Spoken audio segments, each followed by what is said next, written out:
Grabe, ano na naman 'to guys, ayan oh, ayan may pelikula, ayan meron na namang movie, ayan main character si Eloy Bugres, yan.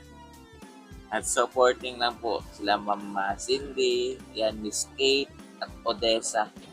Grabe, yan ano na ba yung nangyayari sa mundo ng ng Elias JTV community, ayan oh. Yan, may mga ano kasi ngayon guys, may mga issue na namang lumalabas mga kakyo na hindi ko rin alam eh. Yan, nakapokus lang tayo sa mga sa mga update, ayan, sa mga ganap, ayan, sa mga concert ng About Elias J TV Band. So, may mga nakikita tayong mga posts nila Ma'am Cindy, nila Buburis, ayan, nila Ma'am Odessa. Ayan, yung mga dati pang issue mga kakyo, pero wala pa akong idea masyado dyan guys.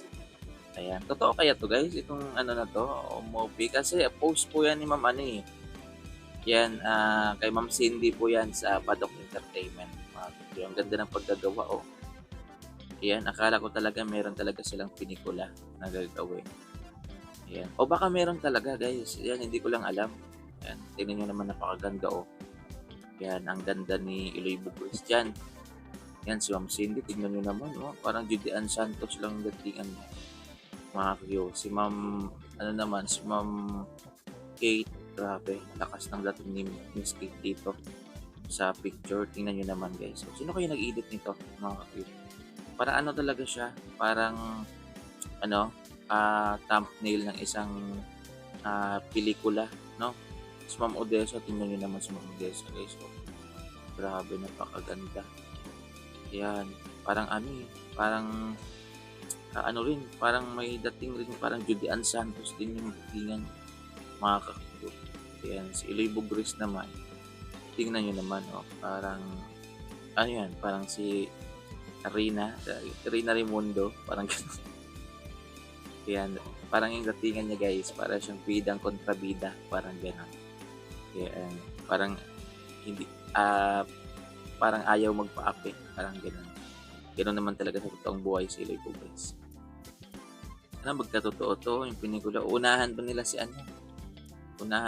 Elias. Yan. So, abot naman sa mga issue guys.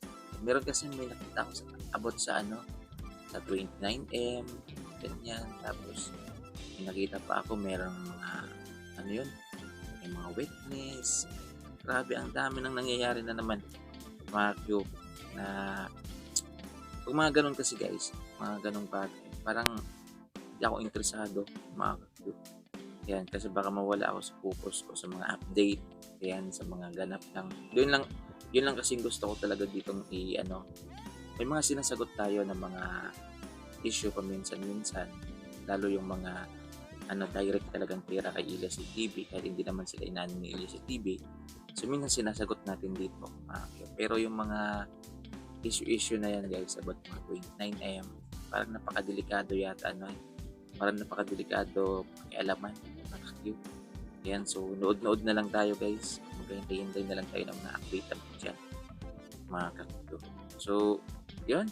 Nakita ko lang yan mga kakito. Gusto ko lang pag-usapan dahil maaga naman ito mga kakito. Wala naman tayong gagawin.